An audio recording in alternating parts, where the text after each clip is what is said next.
Bonjour, je suis Maryse Chouanière, je suis écrivaine et professeure de littérature au Cégep de Saint-Jean-sur-Richelieu.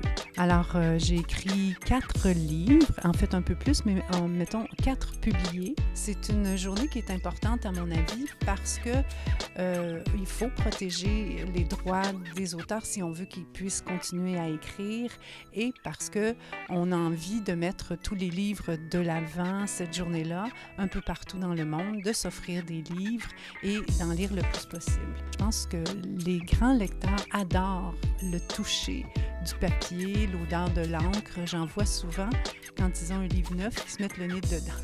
Il y a un rapport particulier avec le livre papier et je pense aussi que quand on utilise la plateforme numérique, il y a quelque chose de plus distant, de plus froid, aussi autant dans la lecture que dans l'écriture.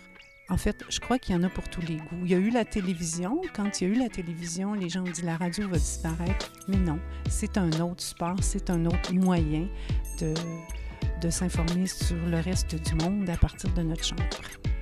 Je ne sais pas pour tout le monde, mais peut-être que quelque chose qui choque ou quelque chose qu'on trouve très beau ou quelque chose qui nous est arrivé, moi, ça me vient c'est une image, moi, qui me vient en premier. Mais en fait, j'ai l'impression qu'il y a quelque part à l'intérieur de nous, que ce soit pour n'importe quelle forme d'art, il y a comme un endroit où se forme une sorte d'embryon.